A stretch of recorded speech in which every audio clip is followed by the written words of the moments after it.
Welcome to the Media Cat Magazine podcast. I'm your host, Mike Piggott, editor at the magazine. And for today's pod, I have with me two people, Simon Akers and Jaz Poke, co-founders of NDIM, Neurodiversity in Media. Welcome to both of you. Hi, thanks for having us. Thank you very much. Nice hello, to meet hello. you. I've got Simon here with his brand new headset, brand new microphone, ready to roll. It's looking good. It's so far so good. I can hear it and it's working and you can hear me. So it's a success. That's very good. Well, we were saying off mic, Simon, you've written a couple of pieces for the magazine before. Jaz, I'm not sure you have. You're most welcome to. At any point in the future, if you feel that you have things to say and you want to say them, then come write for the magazine. So the reason we're talking now is an initiative that's been going a couple of months now. I'm calling it an initiative. I'm sure you guys will correct me. But can you tell us what NDIM is and why you started it and why you teamed up and what it's all about? Shall I start? Or okay. So yeah, you're absolutely right. It is an initiative, Mike. That's the right word. It's definitely not a business or an organization. So, this is something that was born out of a need and personal experiences of neurodivergent individuals. And it's very clear. It's actually, the irony is, it's something that we started in our spare time, and we wanted to sort of create something not for profit. It's a movement. It's an initiative. There is some irony where I said to someone earlier, and I feel like my business has been my side initiative the last few weeks, and this has been more. But I think that's just the nature of starting these things up. But in all seriousness, it came from this. Initially, from my point of view, it came from a late diagnosis of ADHD when I was 39. That is only 2 years ago, by the way.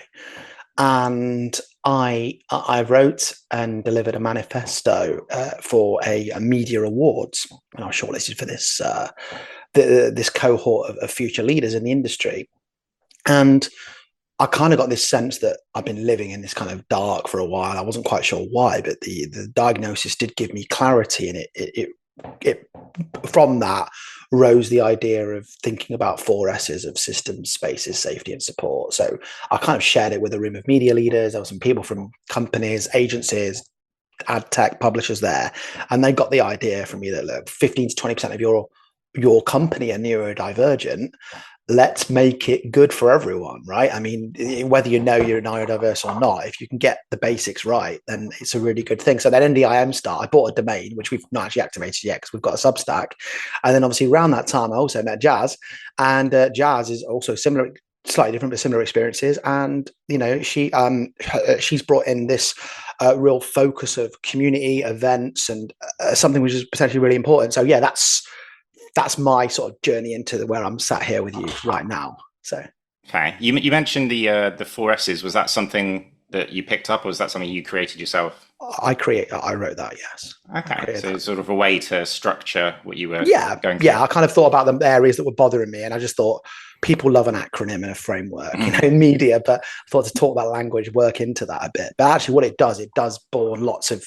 It's like each branch has loads of leaves on it, essentially. So that was the start of it. Yeah. Jaz, what was your sort of way in? Obviously, we touched on it briefly, but your sort of experiences to get to this point. Yeah, absolutely. I mean, for me, similar to Si, I was late diagnosed. For me, it was during the pandemic for various reasons, and I think everyone has their own story, what might have led them to getting that or a diagnosis, and particularly a lot of the awareness that's come since then.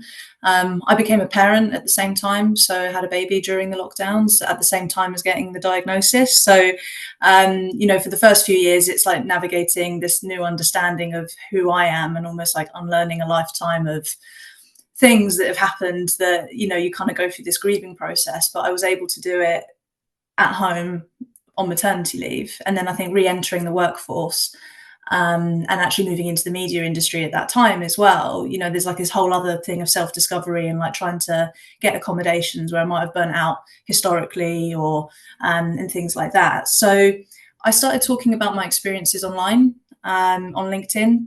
After kind of initially talking to my employer and getting more confident talking about it.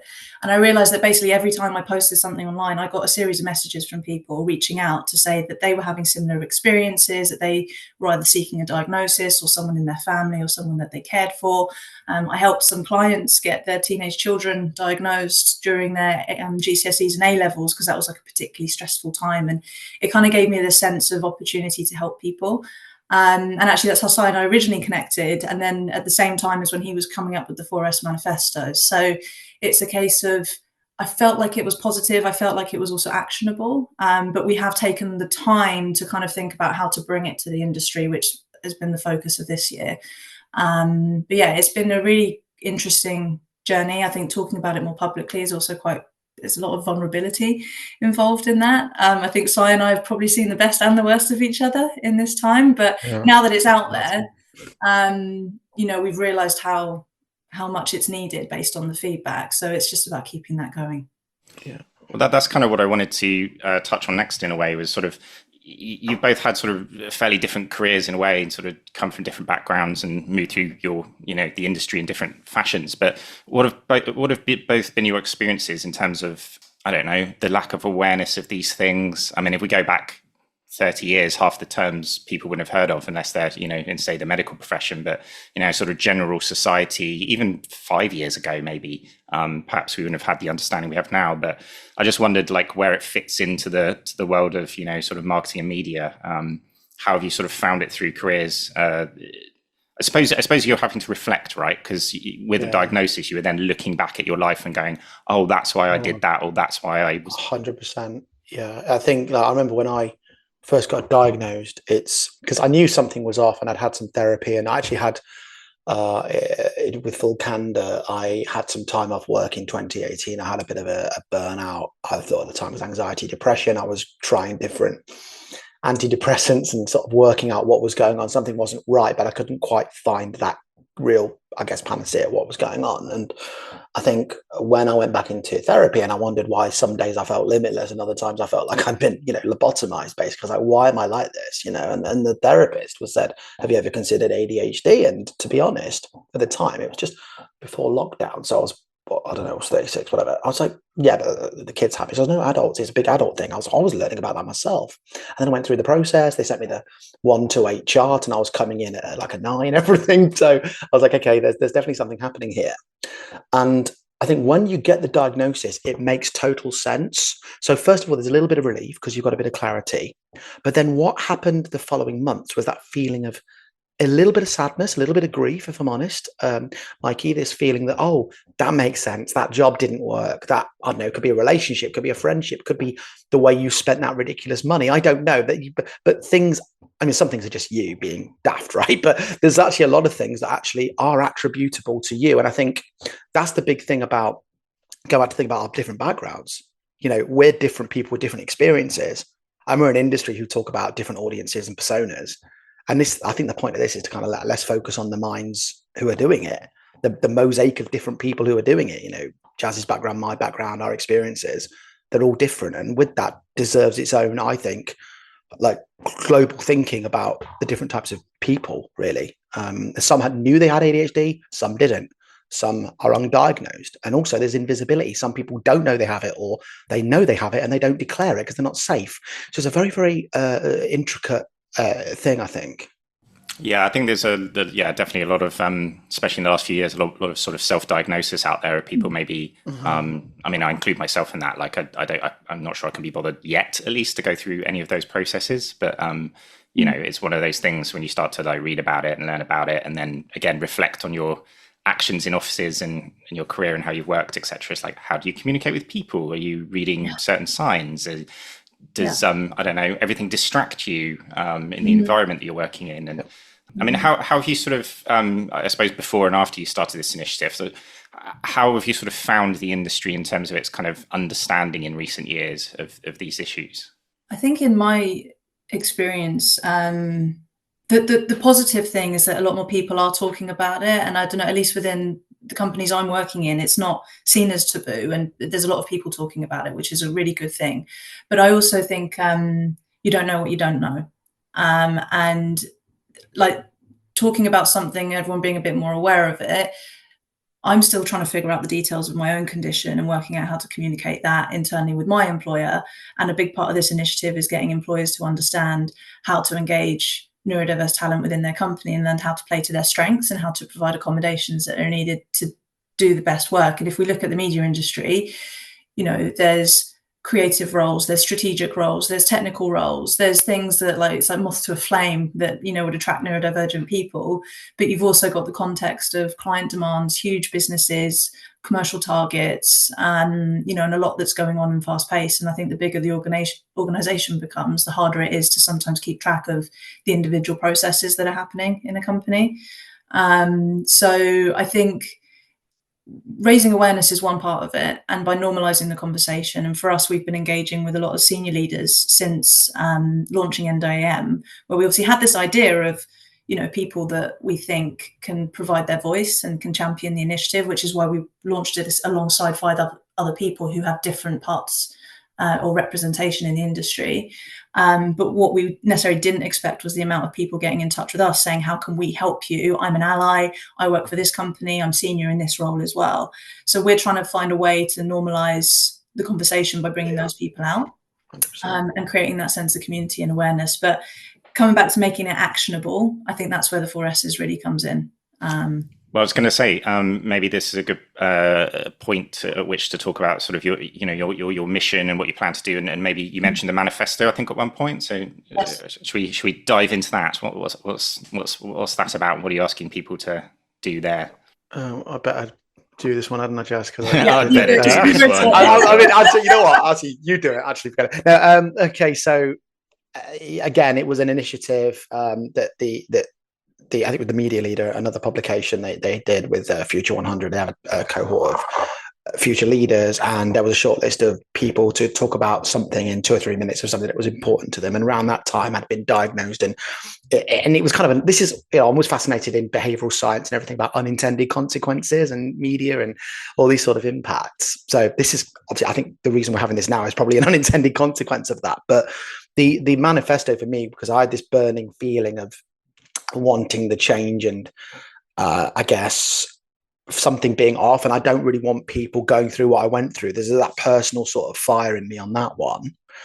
And there was a short list of videos that went around the group, and me and 3 others, we talked about different things from ageism to mental health and to this, and we shortlisted. We did the presentation, and it was essentially me sharing like, okay, this is the problem, 15 to 20% neurodivergent. We spend our time focusing on hearts and minds. Let's get in the hearts and minds of ourselves. How can you make your workplace better for people who are of various things? It could be Asperger's, ADHD, ASD, OCD, whatever. And then the system, spaces, safety and support was the sort of, I guess, the word mechanic you could use to sort of think about those different areas. So safety could be one, feeling safe to work from home versus feeling safe to unmask. Support could be a cup of tea or a helpline, and spaces could be working from home versus having a breakout space. So it's things that to think about that hopefully are tangible. And the manifesto was much more like, this is what you could do. I don't like using the word framework because it's not a framework. It's not regulatory. It's not doing it. It's up to the companies if they want to embed such inspiration into their framework. And the idea of the user guide we published was to bring the manifesto to life with like actionable checklists and simple inputs that they could potentially fix in their company across those 4 S's. And so is this something that you're sort of aiming at kind of, I don't know, senior leadership within agencies, et cetera, or is it HR a bit as well, maybe? Yeah, I think for me, it's you want to go to the people who are influential. Of course, we've got the ear of a lot of agency and ad tech CEOs and leaders at the moment. They are bringing in their heads of culture and people and talent and even comms directors for internal and external comms. So there is that sort of initiative. And I think once the CEOs are aware, I guess they're kind of internally sponsoring it. They can encourage the culture teams to help with it. And then, it's people like it's one small agency, they said they've got a task force team. They're going to task force it. And then they're going to come back to me with feedback like, we've managed to do these things easily. We can't do those 2 things yet. We think we want to know those 2 things, but maybe we need a bit more support and advice. So that's kind of what's been happening. Yeah. It sort of feels like one of those things of maybe in the last, maybe just under 10 years, it's sort of, I don't know, businesses have sort of been more in the kind of not activist space necessarily, but sort of galvanized around an issue, whatever it might be, sort of, I don't know, a few years ago, maybe it was purpose or something like that. And it sort of feels like there was a piece in Press Gazette earlier this year about how autism and ADHD are very widespread in media and media industry, but then at the same time, so is neurodiverse ignorance. So it's kind of an interesting one where you've got these clearly two issues almost at loggerheads with each other, which I guess is what you guys are trying to tackle. I suppose on the flip side of that, if you're approaching, leaders in the industry, there was another one I stumbled on actually from quite a few years ago now, was in 2017 in the Harvard Business Review that said neurodiversity is a competitive advantage for businesses. I just wondered, it's in the media industry where it's so competitive, it's almost like, why isn't this being embraced sooner? I suppose we go back to the ignorance point again, right? Pretty much. Do you find that that's the majority of what you've been encountering so far? I know you're only a couple of months into the initiative, but the ignorance piece of explaining and educating what you're talking about and why it should help the business beyond anything else. Even if you didn't care about the people within the business, it's going to help your business, right? Like as a sort of competitive advantage. It's sadly the terms we have to talk in sometimes. I think Jaz will probably talk to this more than me because about the community and the unintended consequence of the allyship and the people getting involved. It makes me think it's needed. So yeah. Yeah, absolutely. And I think it again comes down to you don't know what you don't know. And I think with some of the awareness that we've got talking about it now, like one of the things I've learned about, particularly this year, was the concept behind dyslexic thinking. Now I'm someone with ADHD, so I know that I think out of the box, and sometimes I need to be reined in because I almost go too big, and I need help bringing it back. But actually, it's things like how people with dyslexia can use that as their way of thinking outside of the box as well, with other terms there. And we're working with, other partners and representatives who can talk to that and normalize it as well. And it's just this idea that, good ideas can come from different places and from different trains of thought. And it's about enabling that. And I think that is where there can be a real point of difference, because I work with a lot of incredible people that have neurodivergence. The difference is they might not openly talk about it, but it is the thing that drives a lot of them. So we're trying to provide that platform there. Yeah, I was going to say, I know we've sort of touched on it, but is there any sort of, I suppose, initial change that you'd hope to see within the industry, and then anything sort of further down the line? I guess if you're sort of planning out stages of how the industry can improve in this sense. For me, I think when the 4S was kind of like the I guess the call to action, practical mechanical NDIM, which can be implemented, and that's on a baseline that everyone's aware and everyone is keen and embracing it and actually can okay, there's a problem, we identify it, we know it, we care, let's implement. But what I've also learned in the last 3 or 4 weeks, whatever, with Jaz is this kind of, there is still that appetite for the learning of it, embracing it. And I still get that sense that there's a lot of people who DM me, don't publicly comment, who still feel like they can't truly unmask. There's still a problem with of course, on a KPI basis, I'd love to see implementation of the 4S's. They say, yeah, we're doing it. And then I can keep it in my little tracker with my little tick boxes on a spreadsheet. That's exciting. But that's not the real issue here. The issue is, what is the greater piece? And this is where the community is coming from. We want to do events. We want to do different things that Jaz will talk about, because for me, it's like we need to evangelize and normalize the conversation, especially senior leaders who put their head above the parapet and say, I'm doing fine, but I've got some challenges. That's going to be really important on that sort of social proofing point of view we mentioned, to actually galvanize that change. You need to create that little bit of movement. I mean, we're kind of stymied a little bit with our time and resource, but we are seeing some really positive kindling at the start of this, aren't we? So. And I think the sort of 3 things that we're focusing on, obviously, one is about getting as many companies as possible to adopt the 4S manifesto. So we've kind of got a target of like 85% of media companies for the 15% there, which is it's a big goal. Like obviously for us off our own backs and in our spare time to do that. But it's not a Q4 target, trust me. No, it's a long-term vision, and we've had some amazing positivity from many like really big companies as well who are engaging with us because they want to be able to do it and adapt it in their way. The second thing we're really focusing on as well is like partnerships. So working with like industry bodies, working with publishers. We're very fortunate to be invited to a couple of panels and events coming up soon where we can get the topic of neurodiversity onto the agenda at some of these big marketing events and conferences as well, to start normalizing the conversation or driving that awareness. But the third one, and Simon's mentioned this a couple of times, is the community building piece, which is almost like an unintended consequence of this, where, as I said, we're getting individuals reaching out to us, but also companies being like, how can we get involved? And for us, it's one of the things we were asking as we prepared to launch was like, how do we even measure like the 4S manifesto? Are we gonna, you can't almost like target a certain companies to achieve certain things, right? But what we can do is actually create a platform for people to provide feedback and for companies to provide feedback to each other and learn, because I think we've realized that every business is approaching this in their own way. But there's always going to be an opportunity to learn from someone else. And we've seen some great examples from some businesses, and we'd like to be able to bring those organizations together at events, at panels, but also provide a place for people to come together and connect and share their experiences. So for 2025, that's what we're hoping to do more of, and creating more content, sharing more experiences and creating a community. But our main thing will also be about making sure companies are getting involved with the 4S's in some capacity. Actually doing what they say they are doing, which is really yes, important. It's not just a box tick. Exactly, we don't just want a list of things that become arbitrary. It's like a cultural change. Yeah, and it sounds like the community side of that will almost be like, I don't know, the glue or the fuel or something that kind of keeps that ticking along, and everyone maybe talking to each other and going, well, my company's doing it, or they're struggling with this or whatever. Yeah, and I think once the 4S's are out there, that's the guidance, and that's the idea. Do with it as you will, and we're working with people that are helping us to socialize it as well, which is great. And we've realized our job is to kind of maintain the shepherding of the core message and managing that community. But actually, now that it's out there, we're seeing ripple effects, which is amazing. Yeah. Which is it's crazy, and I think that the 4S's, like I say, we're not dogmatic about these answers. We've crowdsourced. It's, like I say, it's from the neurodivergent for the neurodivergent. It's kind of like we've crowdsourced things that we believe are in ideas, a bit of kindling across the 4S's that people can implement. It could be this, it could be headphones, it could be art, whatever it is.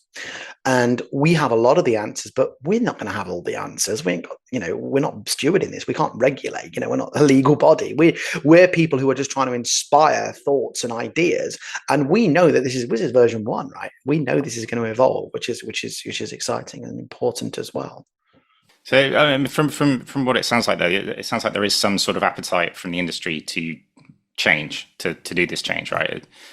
Would you say that it's largely positive, or you sort of, it's a bit of both, a bit of an uphill struggle with some people at the moment, or organizations? I don't know if it's too early to tell. I feel like the initial, everyone's always like happy at the start. It's like when you start a business, everyone wants a coffee and a catch up, and then the rubber hits the road and things change. But we're in that early thing. It's been very positive. Lots of engagement with some serious people in the industry. That's been good. But for me, it's about sustainability. You don't want to, a little bit over time. But I don't know what you think, Jaz, but that's my view. I'm positive about it, but I'm also aware of momentum and importance of that. And it's not just a box ticking exercise. That's my thing.